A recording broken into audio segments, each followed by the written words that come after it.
Hello, hello, hello, hello, hello. What's up, beardos? It has been a little while, but it is James the Beer Boy back at you again. I hate that phrase. I don't know why I use the phrase back at you again every single week because it's really stupid. But here I am again with another beer review. This week we are going to be tackling 3 different session IPAs that I've got my hands on. Now, there is a reason that I've been gone for a little while. I don't know if you guys are interested in the goings on my life, but I thought I would tell you anyway. I went to Liverpool a couple of weeks back because I was due to see the Flight of the Conchords, but the concert was cancelled, so we just had a weekend in Liverpool regardless, which was really fun. Went to some amazing places.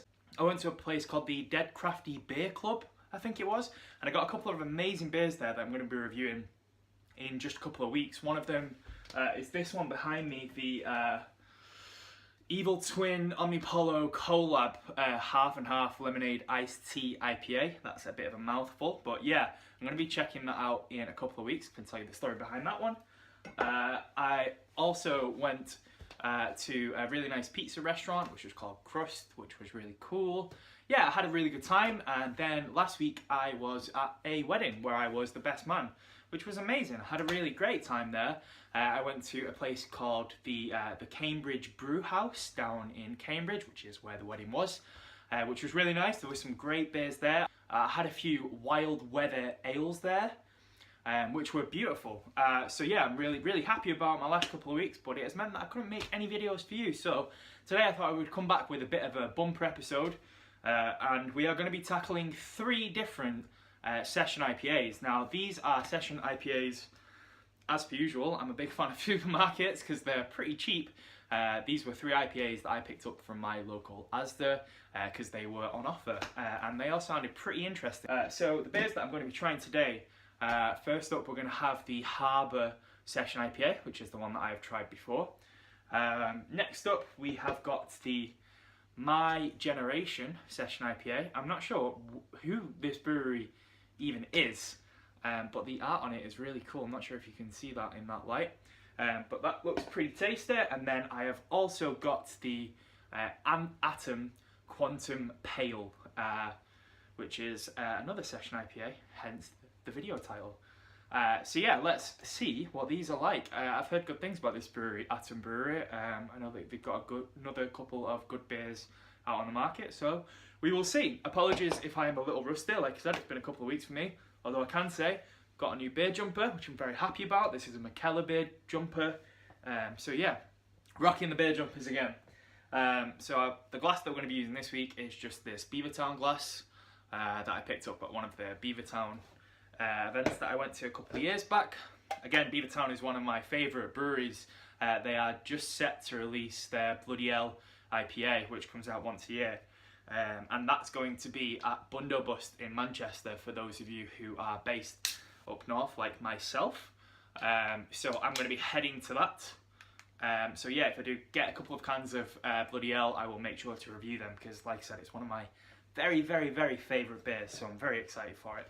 Okay, so without further ado, let's try the Harbour Session IPA. Now, I've not heard a lot about the Harbour Brewing Company. It says on the side that this was brewed in North Cornwall. So it sounds pretty exciting. Just to tell you a bit more on the can, it is 4.3%. And yeah, I don't know if you're interested in the hops, but it doesn't tell you what the hops are on the can anyway, so I can't tell you. But yeah, let's give this one a go now. I'll just bring this up so that you guys can see what it pours like. Now, session IPAs are pretty standard colour, to be honest. As you can see, this is just like a nice kind of ambery colour. It's not been fermented in the can, so I'm not expecting there to be any sediment or anything like that. It's quite fizzy. I've had a few of these beers just in my fridge for a bit. I don't know if you guys saw the bit of drama that went on Twitter the other day, in which Gary from Sainsbury's said that beer doesn't need to be in the fridge, it can be stored in a cupboard. People got up in arms about that. I don't really have an opinion. I'm not that well versed on beer, the finer details of beer at the moment, but as I progress in this channel, I definitely hope to be. As you can see, I do just leave beers just on the shelf there. Some of them are empties that I just like to show off because they're pretty cool beers. But yeah, otherwise, yeah, sorry about that. So on the nose, it's really nice actually. Session IPAs and session pale ales are probably my favourite kind of beer, just because I find them really easy to drink, but they have a lot more of a distinctive flavour than other kinds of beer. So yeah, I'm looking forward to this one. Ah, that's really, really nice actually. That is much nicer than I was anticipating it to be. It has a sort of malty note on the front, so it's a little bit lagery right at the front. But then you do get all those fruits and citrusy flavours that you expect with a session IPA. I can tell that this would be really, really easy to drink. It's almost got that kind of juicy quality to it. So yeah, it's just like drinking a glass of squash or something like that. But yeah, it smells decent, it tastes nice, it goes down smooth and easily, and that's really all you can ask for from a session pale ale. It's definitely surprised me that it's quite a generic can. There's nothing too special about it. I'm a sucker for interesting looking cans, but this is literally just white and orange with a big H on it. So yeah, don't buy into marketing, folks. Think for yourselves, sheeple. This is, yeah, it's a nice beer. I could drink this all night. Usually what I do for these videos is I'll have a couple of sips and then I will pour it into a different glass in the back kitchen there, and then I'll enjoy it later on. But I'm gonna have a few more sips of this because I'm really enjoying it. It's a Friday night. Unfortunately, I was recording the videos for the last few episodes in the daytime, so there was really nice lighting. Today I'm recording it at night, so I've got like the light on, so apologies if the lighting is a little bit different. Can't really be helped. I've not really got enough money at the moment to afford like a really fancy camera setup or anything like that, so right now I'm just using my iPhone, the front facing camera, which I know is not a very good camera, and I've just got it on one of those Gorilla Pods attached to my door, so that's kind of why I'm sat down and all that kind of thing. So apologies that these aren't the most professional videos, but hopefully as I continue and hopefully you guys enjoy it, I'll be able to sort of upgrade to a bit more fancy equipment. I'll probably get myself a microphone so that you can hear me better. But yeah, hopefully you guys have been enjoying it. I've really loved the feedback so far. I've been really appreciative of it. I wasn't really expecting anyone to watch the videos at all, so to know that there's a few people who are checking it out, and I've seen a good few comments about people saying they're glad that there is a northern beer reviewer. Yeah, I'm happy to help, so cheers to that. Thank you very much. So I'm just going to pause while I go and grab another glass and we can tackle the next beer. Okay, I am back, so for convenience's sake I've grabbed 2 more glasses. Should have done that before I started the video, not sure why I didn't. This time I've got the Cloudwater glass, the classic Cloudwater glass. I love this glass, one of my favourite glasses to try beer in. And then I've also got this glass, which I'm not sure if you can see too well there. I'll get the hang of this one day. This is from something which is called Pilcrow's Summer Beer Thing, which I attended last year. And it was amazing. I went there just after I went to Glastonbury Festival last year. It's based at the Pilcrow pub in Manchester. There's a huge tent with tons and tons of different kinds of beer, separated into hoppy, hoppier, darker, that kind of thing. Really, really good. Had a really good time, really enjoyed it. I believe they're running it again this year, so if you do get a chance and you're around, make sure you head over there because it's a great time. I had tons and tons of fun. So next up, we are going to be checking out the My Generation Session Pale Ale, which I'm pretty excited for. It's got a pretty cool can. I don't know if you can, don't know if you can see that. It's got like a sort of Medusa looking lady on the front of it. This beer is at 4.7%, so it's a little bit stronger than the last one. With session pale ales, because they're designed to be sessionable, I'm not gonna lie, I'm gonna break character here a little bit and tell you that I had no idea that session IPA meant that it was meant to be enjoyed in a session. I don't know why that never clicked for me until one of my other beer loving friends told me about it. I had always assumed it meant they were brewed in the same session, if that makes sense. But I don't know. So yeah, that is actually because they are meant to be drank in a session. Hopefully you've learned something there. I know that I did. You probably haven't, because who's going to watch a video like this if you don't already know something about beer? So let's give this a little bit of a pour into the Cloudwater glass. I'll lift it up again for you. This, right off the bat, looks a little bit clearer than the last beer that we had. So yeah, it's a bit more of a sort of yellowy colour as opposed to the more orangey colour of the last one. There's no smell coming yet. Can't smell anything, so I will just... Oh, that's got a totally different smell to the last one. I am amazed at how different that smells. Before I get into that, I'm just going to read the back of the can, because it's got some interesting stuff on there. It says, "You are the first and last of your kind. It ain't what you got, it's what you make. Whatever it is, do it now. The conditions will always seem impossible. Sail away from the safe harbour, listen to good music and keep the faith. You are the first and last of your kind." Absolutely no idea what any of that means. It sounds like a bunch of nonsense to me, but fair play, my generation, for doing something a little bit different, having a little bit of a poem on there. It also says, "Pale malt works in harmony." And here you go, you hop lovers out there, you know who you are. It works in harmony with Cascade, Galena, Polaris and Magnum hops to play out a subtle hoppy tune underpinned by a crisp, bitter bass line. So, it's very musical. So My Generation on the front obviously refers to the Who's My Generation. It's also got like a Union Jack on there. It looks like there's some music notation. There's all kinds of weird stuff. There's like a little play button. So yeah, I'm quite happy with this. I'm not sure where this is brewed exactly. Oh, there you go. Brewed from the Heart in Wellgarth, Masham, North Yorkshire. Good northern beer then. Yeah, I'd never heard of this brewery before. Again, I just got it because I could pick it up in my local Asda, but hopefully this is quite nice. Like I said, it smells totally different to the last one. So getting back to that, you've not really got the fruity citrusiness that you expect with a session pale ale. The smell is much more subdued, but more vanilla-y or sweet. That's the best way that I can describe it. Yeah, like I said, it's very subtle. There's some like floral notes in there. I wish I knew what I was talking about, to be honest. It could all be nonsense. It could smell like chocolate or something. Just making it up as I go along. But no, it genuinely does smell different. I've kept the beer here so that I can do a bit of a smell test. And as you can see, it might be the glasses that they're in, but there's a definitely more orange tinge. Sorry, I'll move out of the way. There's a more orange tinge to this one than this one. This is more yellowy. Which is strange because you would think the darker it is, the stronger it is, but this is the strongest beer of the three. So let's give it a bit of a taste.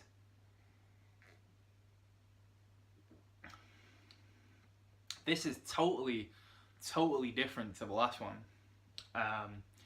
It is definitely a nice beer. I can see why it would be sessionable, but I don't think I would enjoy this beer quite as much as the last one over an extended period of time. It is different. It reminds me of another beer that I've had that I can't quite put my finger on. But yeah, I definitely enjoy it. It's not given me the wow factor that the Harbour beer did. But I think because it sort of played with my expectation, I still enjoy and appreciate it. In fact, I'm going to go back to the Harbour beer so that I can put my finger on more about what's different between the two of them. This is why I shouldn't pour the beers away. I should just have a lineup of glasses here. I'll do this in the future. This is much better. So yeah, right off the bat, that tastes like a session IPA. That's got the bite, the bitterness, the citrusiness that I really love about session IPAs. Whereas this, it does go down smooth. At the back, you have got a little bit of that bitteriness, but it's a lot sweeter. Hopefully I explained that well enough.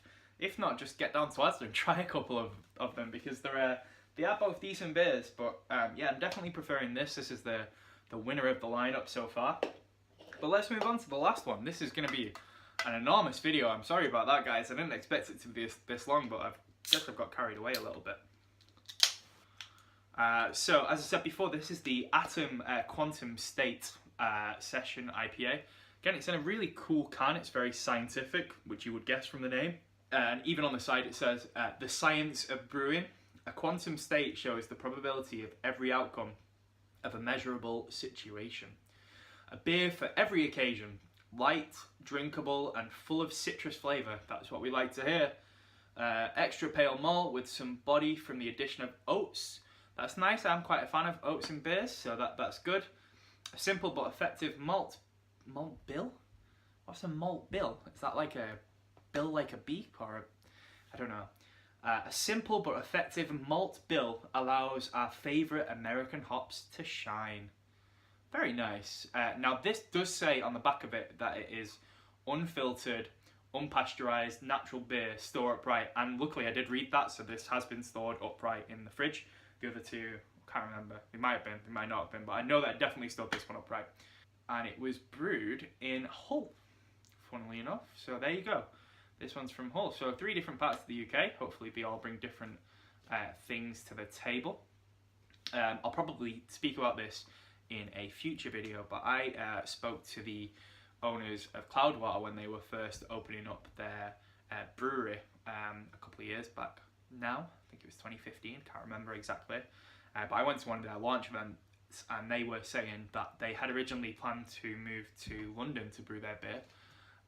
But they didn't like the water down there. They preferred the hardness of the water in Manchester. Definitely the case that different waters around the UK will bring different things to beer, bring different things to light, bring out different flavours.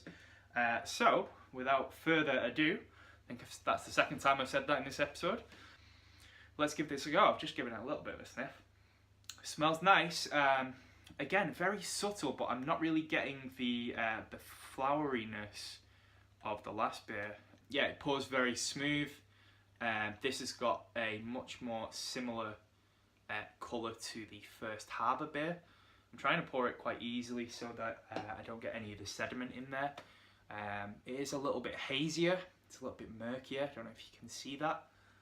Let's compare it to, this is the Harbour beer. So you can see a big difference there actually, that's much more darker, this has got a much lighter appearance to it. And then this is the My Generation.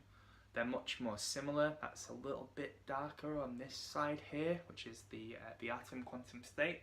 But anyway, let's give it a taste. That's the most important thing.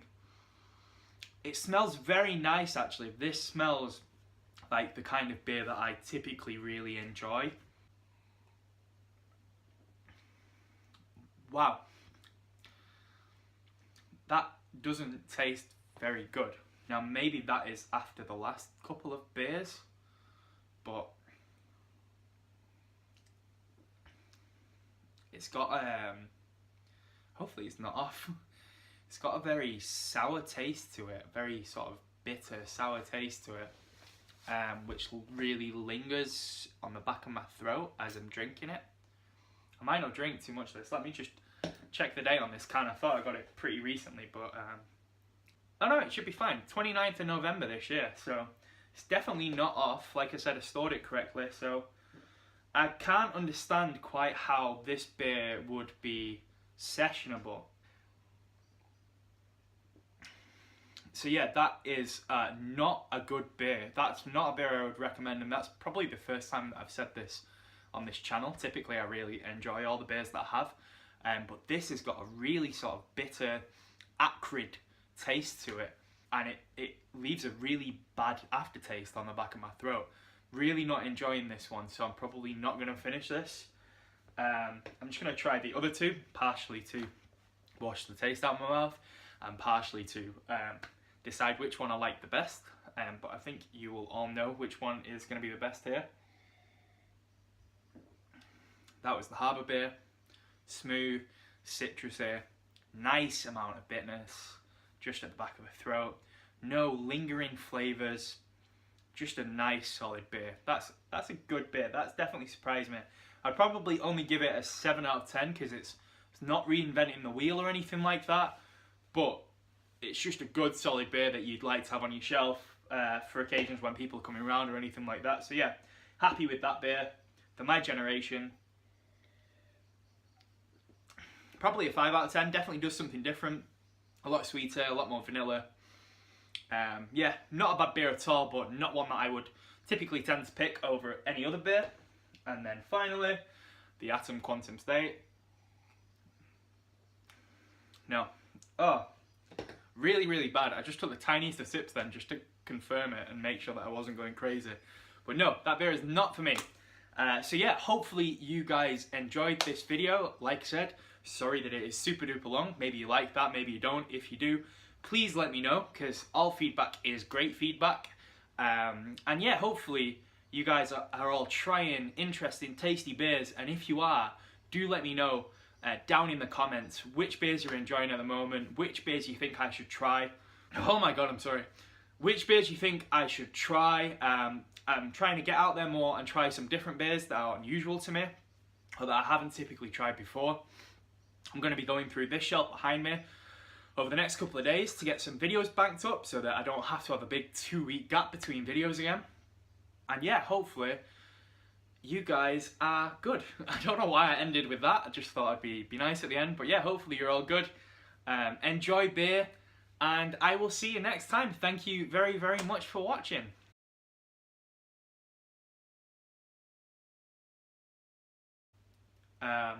Sorry for keep looking down the stairs. I keep thinking someone's going to come up the stairs for some reason. I'm on my own in the house at the moment. My girlfriend has gone out for the evening, so I keep expecting her to like pop up like a ghost. But she's not here yet, so don't worry, I can enjoy a couple more beers for now.